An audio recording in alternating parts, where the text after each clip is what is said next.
Buenos días de nuevo. Comenzamos ahora el segundo bloque con 3 mesas de debate y estaremos hasta las 2:30. Después comenzamos por la tarde. La primera mesa de debate, presentada o moderada por Pilar Bernat, es Comprometidos con la Verdad, mesa de asociaciones y organizaciones comprometidas en la lucha contra la desinformación. Pilar, cuando quieras. Muchas gracias, Lola. Bueno, parece que empezamos los debates de la mañana. Yo hoy no estoy aquí para opinar, solo para moderar. Por eso empiezo diciendo, Borja, estoy de acuerdo contigo completamente en lo que has dicho. Como luego ya no voy a poder, pues ya me lanzo, ¿no? Tenemos una primera mesa dedicada a las asociaciones y organizaciones comprometidas en la lucha contra la desinformación, que no es poco, ¿eh? De entrada, enhorabuena a todos por este espíritu combativo en la sociedad que estamos viviendo, ¿no? Sé que todos estamos, vosotros y toda la audiencia, toda la gente que nos está siguiendo, estamos porque consideramos que la desinformación representa uno de los mayores problemas tanto para la democracia como para la sociedad en nuestro tiempo, ¿no? Por eso creo que es importante la visión que aportáis hoy aquí por la variedad de ponentes que tenemos en la mesa que representan el sector periodístico, los observatorios, las plataformas de autorregulación y los movimientos cívicos.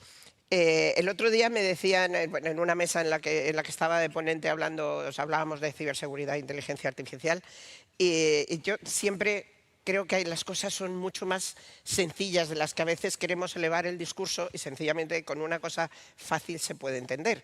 Alberto, ¿recuerdas que en una mesa que tuvimos aquí en el Ateneo, mi compañera de mesa intentaba ponerle puertas al campo? Sí. ¿No? Bueno, pues decir una mentira es algo que daña personalmente, que daña a las familias, que daña a los grupos de amigos y que, por supuesto, daña a la sociedad.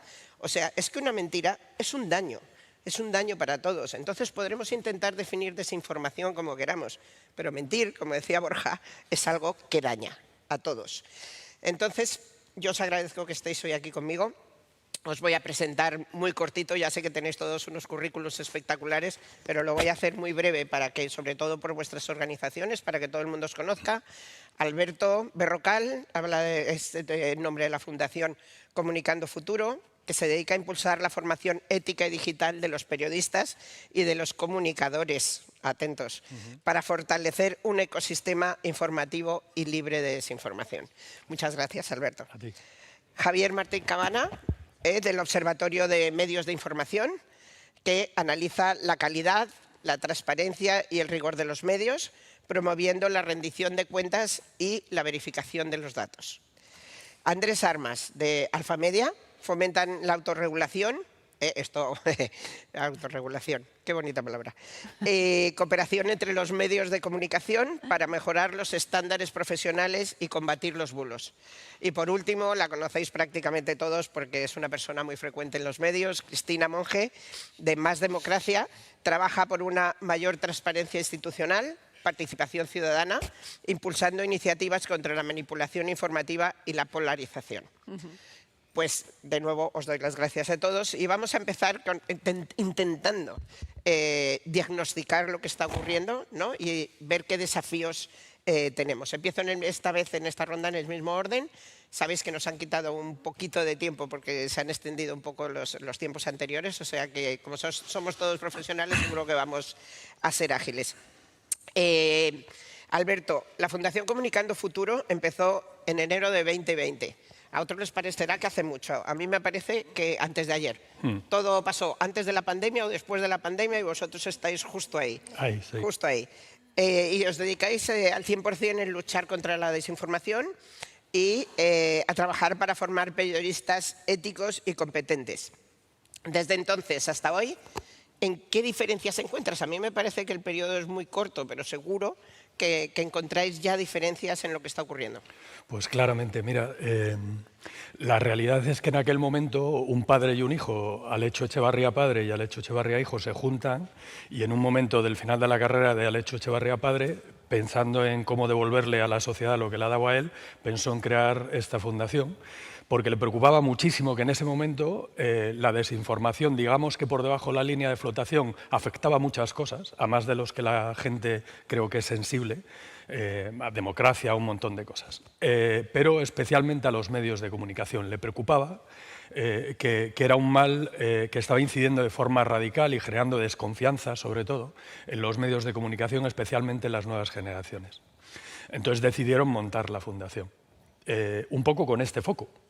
La realidad es que en estos 5 años, ¿qué ha ocurrido? Cuando falleció lamentablemente el fundador, revisamos cuál era la situación y nos dimos cuenta de que la desinformación se había convertido en un problema absolutamente transversal. A pesar de que, como me ha ocurrido con algún medio de comunicación bastante relevante, que considera que los periodistas son quienes tienen que luchar contra la desinformación, nosotros detectamos y vemos la sensibilidad en la sociedad de que esto no es así. No es solo ellos son un agente importante, los periodistas, son capitales, pero hay muchas más cosas que hacer que provienen de otras áreas.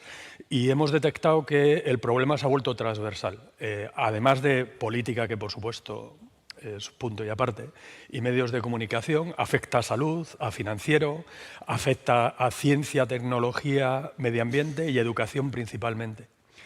Y esto es como todo, tú puedes ver que la botella está medio llena o medio vacía. Al final está al mismo límite y la gente se dedica a pelear por determinar la verdad, y la verdad es relativa. Y nosotros creemos que el punto ahora mismo está en desarrollar el pensamiento crítico, en que todos consigamos que la gente sea capaz de escuchar a cualquiera que piense distinto que tú, sin que polarices, que es la hermana de la desinformación, la polarización, y consigas plantearte que puede que tengas razón y consultar fuentes fiables y generar tu propio criterio. Y la diferencia para mí ahora es que el foco creo que debería ir a unir muchos agentes por un bien común y luchar por el pensamiento crítico. Cuando estuvimos juntos aquí en el Ateneo, estaba Coro Castellanos contigo, ¿verdad? Sí. Porque está con vosotros. Sí, es vicepresidenta y patrona. Vale, es que voy a hacer un apunte personal de estos Sí. que no quiero hacer, ¿no? Pero efectivamente Coro Castellanos es la hija de Pablo Castellanos, un político al que tú le quitas su ideología, puedes estar de acuerdo o no, lo que sea, pero como político era tan claro y nos daba siempre tan buenos titulares que es que yo echo de menos tanto esa elevación política de que eran otra generación. Bueno, ya está. O no sé, tal vez soy yo que echo de menos tiempos en los que era más divertido escuchar hablar a los políticos con un discurso más claro. Javier, voy contigo. El Observatorio de Medios e Información Responsable. Vuestro observatorio plantea que la desinformación es un problema complejo con múltiples actores. No podemos estar más de acuerdo todos, está claro. ¿Qué diferencia este enfoque que le habéis hecho vosotros, un tanto sistémico, con otras iniciativas de las que también se ha hablado aquí esta mañana, que suelen centrarse solo en la verificación de los hechos o en la alfabetización mediática? Primero, muchas gracias por la invitación a Clave. Y yo creo, como tú has dicho, el enfoque es precisamente ese enfoque sistémico. En el observatorio pensamos que en este país, igual que en muchos países, tenemos muy buenos solistas. Pero ahora mismo lo que nos faltan son orquestas. ¿Qué quiero decir con eso? Lo que echamos de menos ahora mismo son proyectos colectivos, esfuerzos concertados. De alguna manera que integren a todos los actores. Y los actores en la cadena de desinformación, lógicamente, están las empresas informativas, a las que nosotros concedemos una importancia enorme, porque la tienen, y tienen que abordar problemas relacionados con su defectuosa gobernanza informativa. Luego podemos profundizar en ese tema, pero es un reto que nosotros queremos abordar. Pero también están las empresas anunciantes, que tienen también problemas relacionados con la desinformación, como la presión a veces que pueden ejercer sobre los medios de comunicación, o en sus decisiones de inversión publicitaria, el no adoptar criterios o diferenciar entre medios. También están los medidores de audiencia y la dificultad también que hay a la hora de abordar el tema de la transparencia en las metodologías y la existencia hoy por hoy y la utilización de métricas muy cuantitativas y poco cualitativas. Están las plataformas de las que se ha hablado y yo no voy a insistir mucho más. Está el regulador, con el riesgo también que tiene de intervención. Es decir, como vemos, y ahora mismo están los proveedores de inteligencia artificial que han venido también a desordenar más un tema que estaba ya bastante desordenado. Entonces, si uno quiere abordar esta problemática, o lo aborda de manera integral, o eres capaz de identificar las conexiones que hay entre los distintos actores, cómo resolverlas, la propuesta de diseñar una propuesta de valor para cada uno de ellos, o eres capaz de articular una arquitectura colaborativa entre todos ellos, o es muy difícil que centrándote en un elemento que puede ser muy interesante, pueda resolver el problema. Insisto, necesitamos esos solistas, siempre los vamos a necesitar, ¿no? Pero para que el problema se solucione, para que una orquesta funcione, se necesitan tres cosas. Se necesitan básicamente músicos, y músicos de todo, músicos violinistas, alguien que toque el oboe, todos tienen que aportar algo, todos tienen que decir. Necesitas una partitura, porque mientras no hay partitura lo que hay son notas dispersas. Lo que hay simplemente pueden ser más graves, pueden ser más agudas, pero no hay música mientras no exista una partitura. Y necesitas, por último, en último lugar, un director de orquesta que ordene a esos músicos y que de alguna manera ejecute a la partitura, que eso es lo que tratamos de hacer en el Observatorio de Medios, de Fundación Etosfera y Fundación AZ, de la que yo soy director, y Fundación Etosfera, tratan de coordinar de alguna manera esa estrategia colectiva, ¿no? Y juntar a todos los integrantes de esos eslabones para que puedan diseñar conjuntamente esa estrategia. Muchas gracias. He visto que entraba mucha gente joven en la sala y entonces voy a hacer un apunte a lo que te iba a preguntar, Andrés, porque tal vez todos los que somos periodistas más mayores, o todos los que hemos vivido otros tiempos, recordamos, sobre todo que se nos enseñó en las universidades, a que la información debía ser objetiva. Y luego ya la línea editorial ya lo ponían los periódicos, las columnas de opinión, y ya viene el editor, viene el director, marcaba la línea editorial. Pero la información debía ser pulcra y objetiva. Y eso es lo que nos enseñaron, ¿no? Hacer un lead, una información piramidal, etc. Y eso ha desaparecido. Os cuento una anécdota, me di cuenta de esto, alguno me lo habréis oído contar porque me impactó muchísimo. Llegué a Finlandia a probar un teléfono, no creáis que es que iba a un congreso político, a probar un teléfono. Iba conmigo un chico muy joven, evidentemente ni siquiera tenía edad de haber estudiado periodismo, no le pregunté, y cuando regresamos, yo ahí, las características, pum, pam, tal, y abro para ver qué había puesto él y titulaba: "Este Nokia es una mierda". Este era el titular. Entonces comprendí que empezábamos a vivir otra etapa, donde todo es opinativo, ¿no? O sea, da igual. O sea, es que ya se contrata a gente o ya se programa en las televisiones, en las radios, para que ya esté manipulada la información desde antes de emitirla. Y todo el mundo quiere opinar. Tú estás con tus alumnos que tienen 20 años y todos quieren opinar, y yo a veces les digo, pues es que vuestra opinión no me interesa absolutamente nada.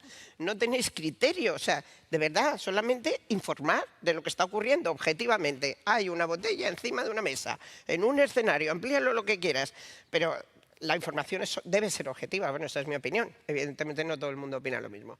Entonces me encanta vuestro propósito porque promovéis la autorregulación informativa.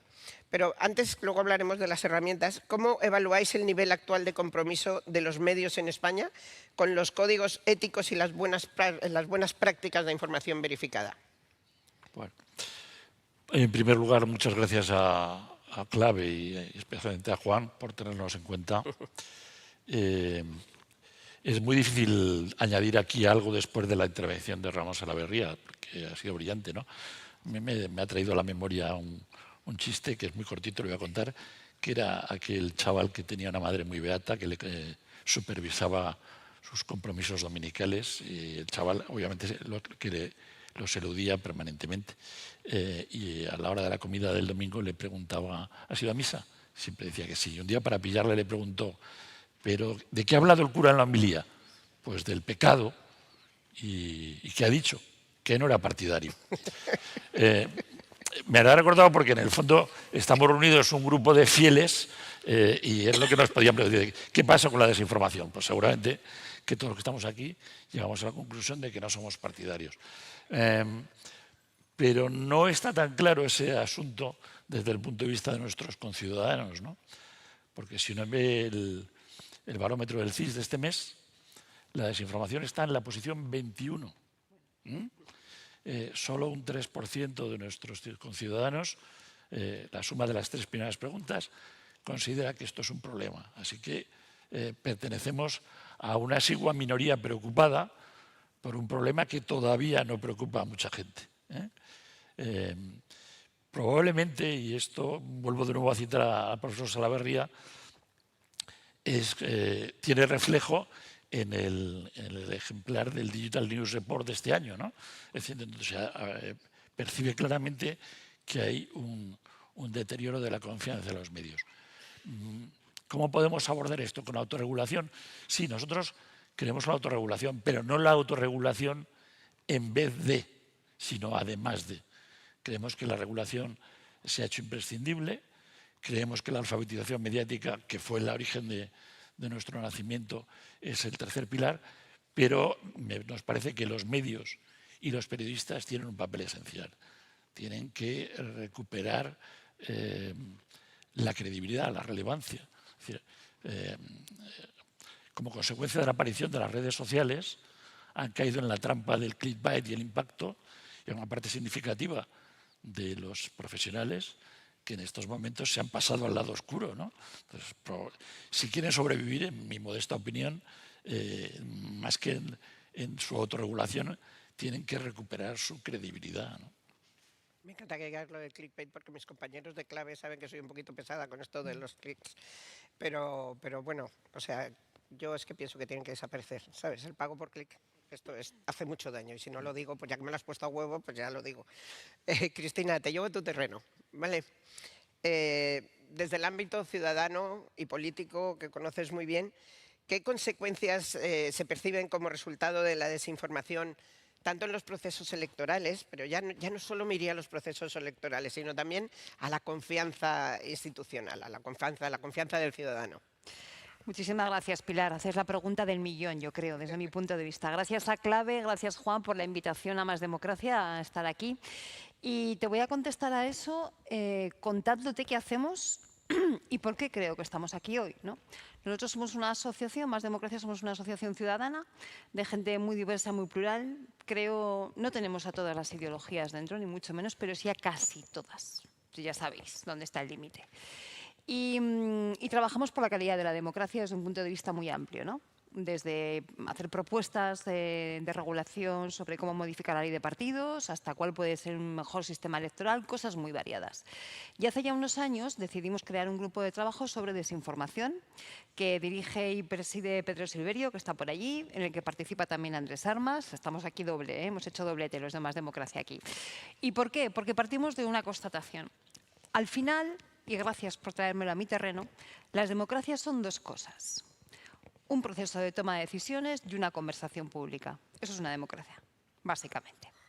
Al proceso de toma de decisiones le dedicamos muchas horas, enciclopedias enteras, bibliotecas llenas de tratados jurídicos para ver cómo hay que tomar las decisiones.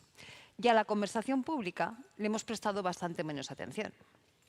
Pero la conversación pública es la segunda pata fundamental de la democracia. Es donde construimos un espacio común, que es lo que nos define como sociedad. Si esa conversación pública se le introduce el virus de la desinformación, acaba contaminada. Y por lo tanto la democracia se cae por su propio peso. Cuando yo digo que los periodistas, creo que soy la única no periodista de esta mesa y quizá de la sala, pero cuando yo digo que los periodistas sois agentes de democracia, es que tenéis un papel fundamental en la construcción de las democracias, porque sois los que ayudáis a articular la conversación pública. Y si esa conversación pública se encuentra contaminada por la desinformación, la democracia se nos cae. Hace aproximadamente un par de semanas salió un libro de Marian Martínez Bascuñán, El fin del mundo común, que ya habla de cómo Hannah Arendt ya trataba todos estos temas de la verdad, la mentira, la desinformación, la mentira en política, etcétera. Os lo recomiendo porque creo que ahonda mucho y da claves para entender la trascendencia que tiene una conversación pública en una democracia. Es nada menos que el espacio común. Y hay una cosa que yo creo que igual, hay una diferenciación conceptual que creo que igual nos ayuda a pensar un poquito más y a profundizar. Porque es verdad que todos los que estamos aquí estamos convencidos, pero a lo mejor si profundizamos encontramos claves del debate que nos ayudan a avanzar, ¿no? La verdad, dirían mis colegas de filosofía política, en democracia es un terreno en disputa. La verdad es el proceso de un debate, de una deliberación, de una conversación, pero los hechos ciertos no. Entonces yo creo que tenemos que empezar a diferenciar la verdad, que efectivamente es el producto de una conversación en democracias, en sistemas autoritarios no. Es lo que dice el que manda. Del hecho cierto. Tú antes decías, la botella está encima de la mesa. Es que esto es un hecho cierto. Efectivamente. Y luego deberíamos establecer un debate acerca de si es bueno que tengamos aquí plástico encima de la mesa con lo que contamina, ¿no? Y si a lo mejor deberíamos tener jarritas de cristal que contamina menos. Pero el hecho cierto es ese. Entonces yo más que hablar de la verdad, a mí me gusta hablar de los hechos ciertos, que efectivamente son inapelables y que cada vez se encuentran más desdibujados en los medios de comunicación. Por lo tanto, en ese sentido, cuando se contamina la conversación pública mediante el cuestionamiento de esos hechos ciertos, se está contaminando la democracia y se está ayudando, pues a esto que ahora nos preocupa tanto, ¿no? Que decimos que es que se destruye la democracia. Luego, si quieres, hablamos de confianza para no extenderme más ahora. Bueno, me encantaría sentarme contigo un día a solas, mano a mano. Cuando quieras comemos. Charlar, Invítame a comer. O sea, me encanta. ¿O te invito yo? Juan, por favor, prepárame un debate. Porque seguro, o sea, que lo íbamos a pasar muy bien, desde luego, ¿no? Porque el tema está, que es verdad, o sea, cuando estudias historia hay hechos objetivos. Muy bien, Napoleón invadió Europa, o sea, eso ya está, pero cuando lees cada una de las frases de la historia, La amiga. esa frase es subjetiva. Claro. Y esto es de donde surge el problema, ¿no? Es Claro. la historia directamente. Y entonces voy a ir con Javier, porque hablas de gobernanza informativa. O sea, vosotros defendéis la gobernanza informativa como solución. Pero igual nos podías explicar esta herramienta que utilizáis, ¿qué entendéis exactamente por gobernanza informativa?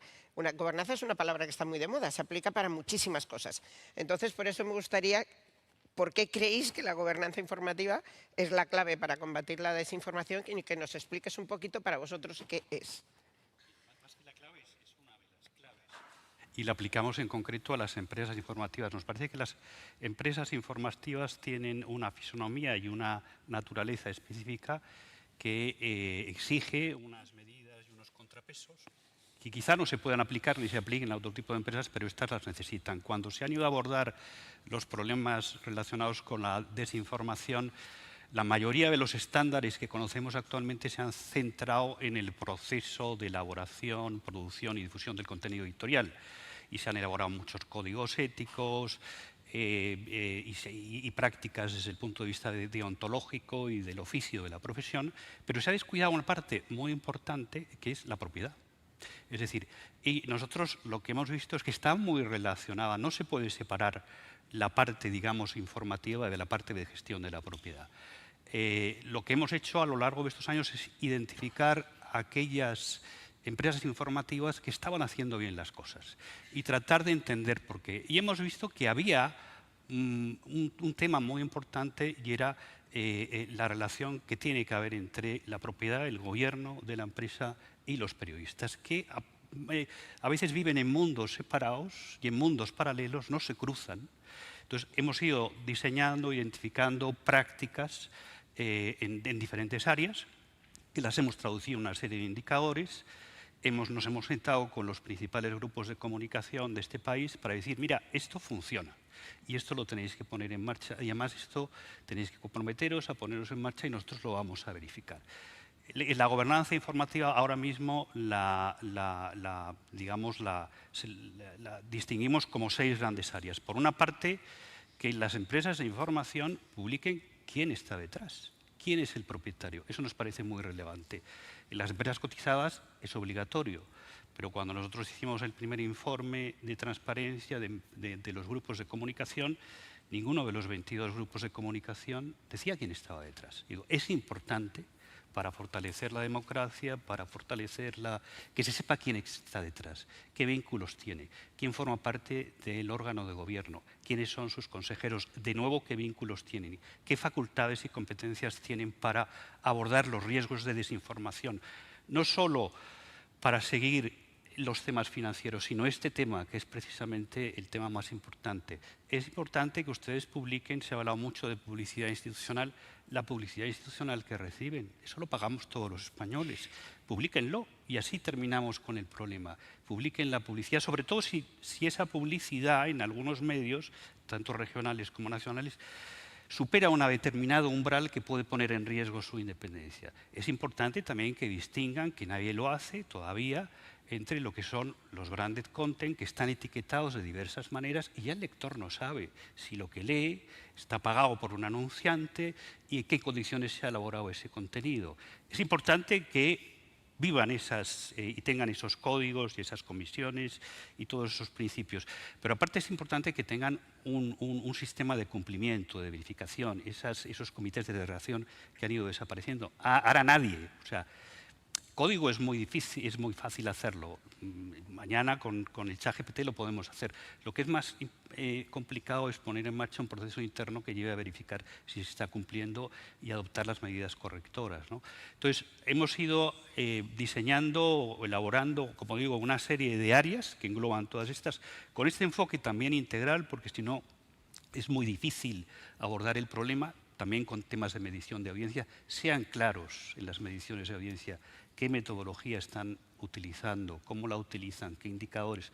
Todo eso háganlo público. Son medios de comunicación, son empresas informativas que se pasan la vida exigiendo cuentas a los demás, pero ustedes son muy poco transparentes, ¿no? Entonces, ese concepto, digamos, de gobernanza informativa aborda todos esos eslabones y lo que hacemos desde el observatorio es impulsar, bueno, se han consensuado, impulsar esas prácticas y esos indicadores y luego verificar que las empresas los cumplan. No voy a descargar mi culpa, porque sobre todo ya en los últimos tiempos somos muy rigurosos con eso, porque no, pero es que habría que añadir a esto a las empresas, porque es que hay empresas que te mandan un branded content y te dicen, lo primero, que no aparezca etiquetado como branded content, ¿sabes? Bueno, chicos, estamos en rojo. Vamos, esto del rojo es un peligro, o sea que vamos, nos quedamos sin última ronda. Andrés, por tu labor de coordinación de los medios, ¿qué avances concretos habéis logrado en los mecanismos colaborativos de verificación? Pues o en las etiquetas. A la vista de lo que dice el barómetro del CIS, escasos. Pero voy a aprovechar para apoyarme en una cosa que ha dicho Cristina. Es decir, esa conversación pública tiene lugar en un espacio público y el espacio público en estos momentos está, si no controlado en su integridad, muy mediatizado por los FANGA. Por el oligopolio tecnológico. Hay que recordar que, como dice aquel verso de Dylan, le di mi corazón, pero ella quería mi alma. A los FANGA ya les hemos dado, de una manera más o menos consciente, nuestros datos y nuestro tiempo. Ahora lo que quieren son nuestros pensamientos, ¿eh? Hay un informe publicado este mismo mes de la EBU, la organización que agrupa a los operadores públicos, sobre el uso de la inteligencia artificial en la confección de las noticias, que tiene algunas consecuencias demoledoras. Dice que los asistentes de inteligencia artificial tergiversan sistemáticamente el contenido de las noticias y da 3 datos demoledores. El 45% de todas las respuestas de IA a consultas sobre noticias presentan al menos un problema significativo. El 31% de las respuestas muestran serios problemas de fuentes, omisiones, atribuciones engañosas o incorrectas. Y el 20% contienen importantes errores de precisión, incluyendo información inventada o desactualizada. Es decir, que cuando antes se hablaba de la intervención de la inteligencia artificial con las noticias, esto solo puede ir a peor, ¿no? Así que, periodistas, recuperad vuestro papel, porque esto es imprescindible. Convirtamos esto, en lugar de una reflexión puramente académica, en una llamada a la acción, en la cual, por cierto, no es menos importante, no sé si hay representantes de la Administración, que la DSA y la DMA tengan carácter efectivo, para lo cual habrá que dotar de medios a la CNMC, como viene reivindicando una carta que en estos momentos impulsa maldita, ¿no? Y me parece necesaria. Bueno, ya hago yo el próximo guión de la próxima mesa redonda porque se me ocurren 100.050 cosas según vamos hablando, ¿no? Solo voy a defender un poquito a mi IA, porque es que yo soy muy IA, ¿vale? Pero la IA te explica ya de antemano que puede alucinar, ¿vale? O sea, que es que no puedes creerte todo lo que te dice. Y segundo, la IA coge los datos de lo que ya está escrito. Entonces, con eso es con lo que hay que tener mucho cuidado y hay que observar detenidamente. Cristina, voy contigo rápido porque si no va a sonar la sinera o esa horrorosa que nos han puesto. En términos de participación ciudadana, ¿qué programas o estrategias de educación mediática estáis impulsando para empoderar al público? Mira, nosotros trabajamos en todo lo que tiene que ver, lo habéis hablado creo a lo largo de la mañana por lo que me han comentado los compañeros, en temas de alfabetización mediática, alfabetización digital, alfabetización, saber entender. Yo con mis estudiantes en clase, por ejemplo, es una cosa que trabajo continuamente, ¿no? Saber entender, interpretar. Ayer aparecía exactamente un título, una noticia en un periódico que no voy a nombrar, diciendo que Hamas había ejecutado a 30 y tantos palestinos de Gaza. Cuando entrabas a mirar la noticia, solamente con ver la fuente de dónde venían esos datos, ya sabías que te estaban mintiendo. Enseñar esto en las facultades, que veo que hay por aquí gente de la edad de mis estudiantes, enseñar esto en las facultades es importante, pero es relativamente fácil. Hay que llevar este tipo de experiencias y este tipo de reflexiones a aulas más pequeñas, a institutos, a colegios de primaria y al conjunto de la sociedad civil.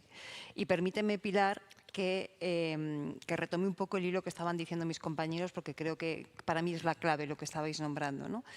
Al final, yo que soy bastante crítica cuando escucho que el problema en estos momentos de la crisis del periodismo famosa o de la crisis de los medios famosa tiene que ver con el enorme desafío que supuso en su momento la tecnología y que cada vez supone más, ¿no? Es verdad que eso está ahí, es evidente, ¿no? Y es verdad que eso generó también problemas económicos y financieros a los medios muy evidentes, eso es indudable.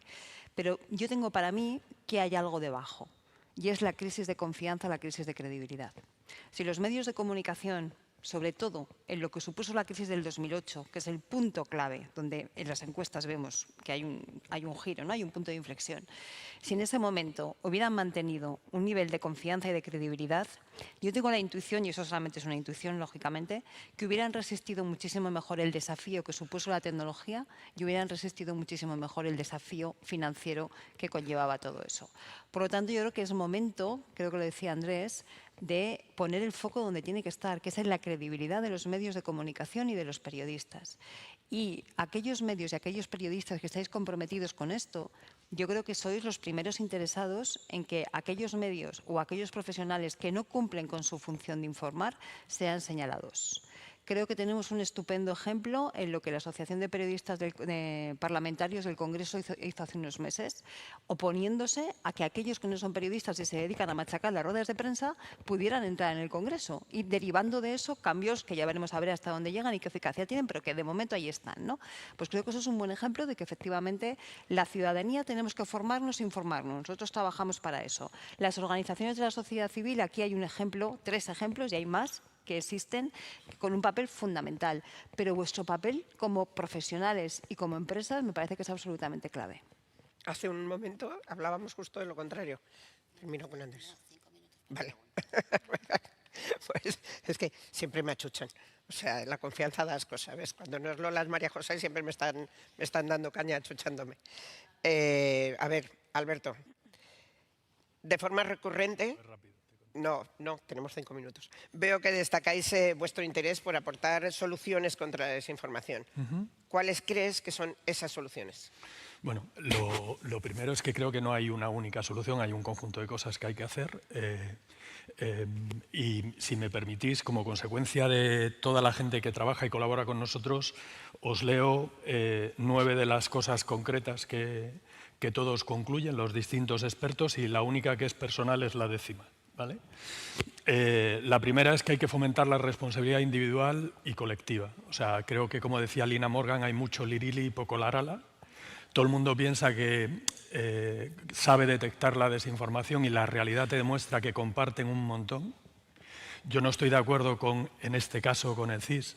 La estadística más sencilla que controlo habla de un 70% de preocupación de la ciudadanía por la desinformación, y es la que menos. Acabamos de hacer un informe en el que sale un 92% o un 89%, según hables de mujeres o de hombres. O sea, a la gente le preocupa enormemente esto. La educación y el pensamiento crítico desde la infancia, como hace Finlandia, es clave. Por eso Finlandia está al nivel que está.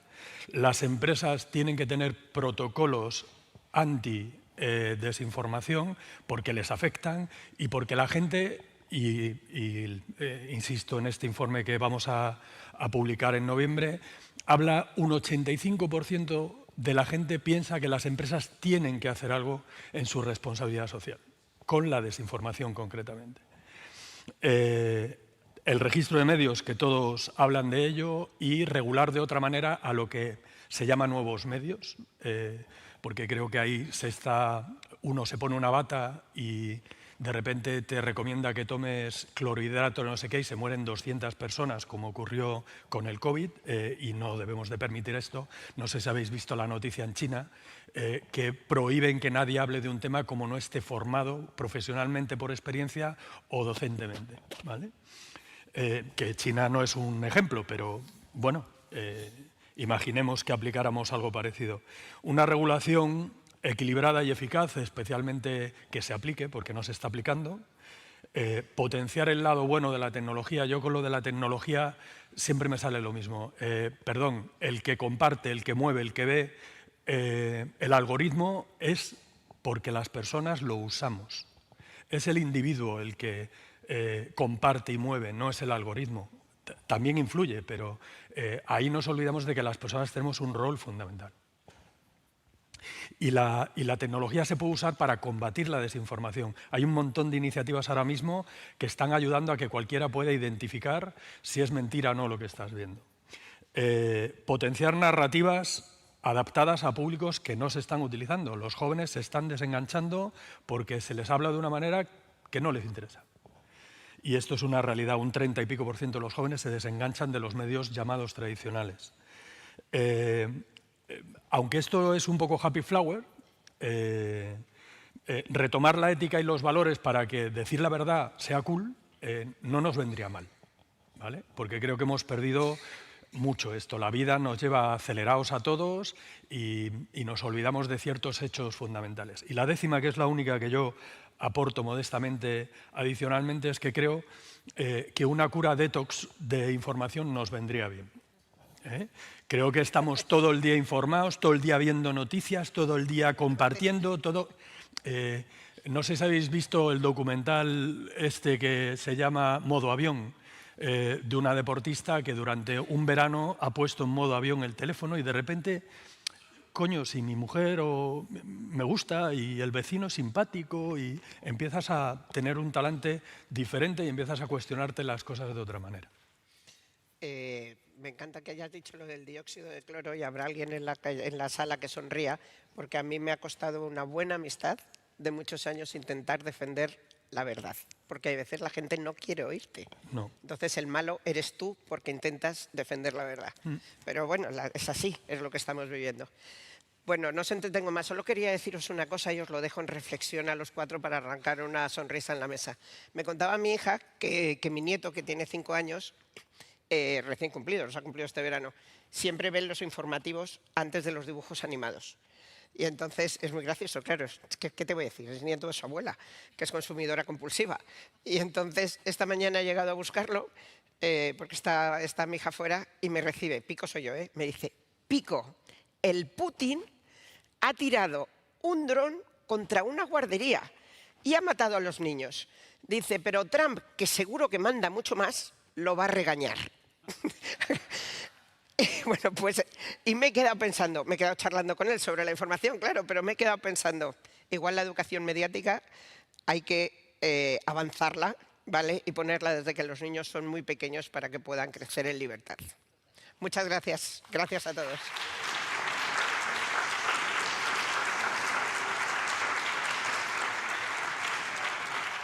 Me dicen que tenemos 2 minutos por si alguien quiere preguntar algo. a alguno de los ponentes, que estoy segura de que sí, claro.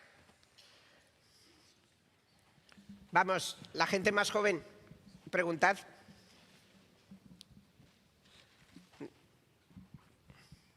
Buenos días, me llamo Daniel Castillo, vengo como estudiante de la Universidad Carlos III de Madrid y quisiera preguntarle a alguno de los ponentes si nos podrían dar alguna estadística un poco más relevante o más específica de las que ya se han dado, que por supuesto han sido buenas, pero como para complementar un poco el debate, la mesa de debate, acerca de la desinformación o de cómo se está combatiendo esta mediante las organizaciones que ustedes representan o que conozcan.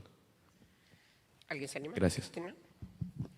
Yo lo que te puedo aportar es contarte cómo funciona lo de la famosa pregunta del CIS, que antes comentabais, para entender por qué pasa eso. El CIS lo que pregunta a la ciudadanía en esa pregunta de cuáles son los problemas, bueno, hace dos preguntas. Una, ¿cuál es el principal problema para el país? Y otra, ¿cuáles son los principales problemas que le afectan a usted a su vida? Si os entretenéis un poquito en compararlas, veréis que es bastante distinto la respuesta que se da en una o en otra. Pero son respuestas espontáneas. Es decir, uno dice supuestamente aquello que más le preocupa en ese momento en su vida.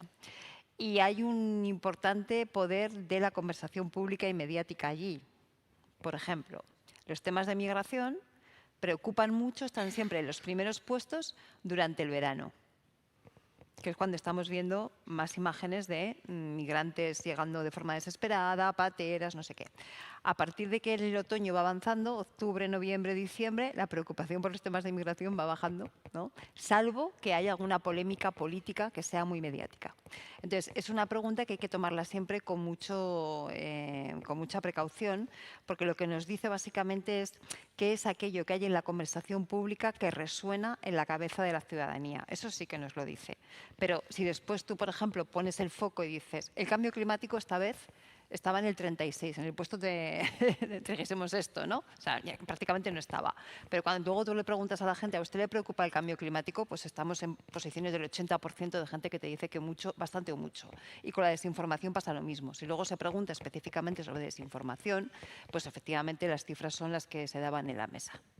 Yo te añadiría una cosa, además aludiendo a la segunda ponencia que hemos tenido hoy. A veces es complicado medir las cosas, porque, por ejemplo, no seré yo quien le ponga un pero a las revistas científicas que se han mencionado, pero decía que el nivel del impacto de la desinformación a través de redes sociales no era tanto como creíamos, etcétera, etcétera. Seguramente de forma directa no, pero ahora hay una costumbre muy extraña que es en los informativos, en los periódicos, en los noticieros de las radios, se cogen lo que se pone en Twitter y se convierte en una noticia. ¿Vale? O sea, todos los días vemos lo que ha dicho tal ministro, lo que ha dicho tal portavoz o lo que no sé qué, y eso no es el impacto directo de la red social, que puede ser muy poco, pero es que a eso le damos un eco infinito. Entonces, es muy difícil medirlo, esto desde mi punto de vista, sin ponerle un pero a Nature ni nada por el estilo. ¿Queréis añadir? Yo por añadir, tenemos en la sala precisamente las dos principales fuentes, es decir, por un lado las publicaciones del propio observatorio, que son de gran calidad, y el trabajo de la Universidad de Navarra con Iberifier, que también es, me parece, una información muy relevante y muy bien elaborada. Pues nos han puesto el rojo otra vez, así es que nos vamos. Muchas gracias a todos.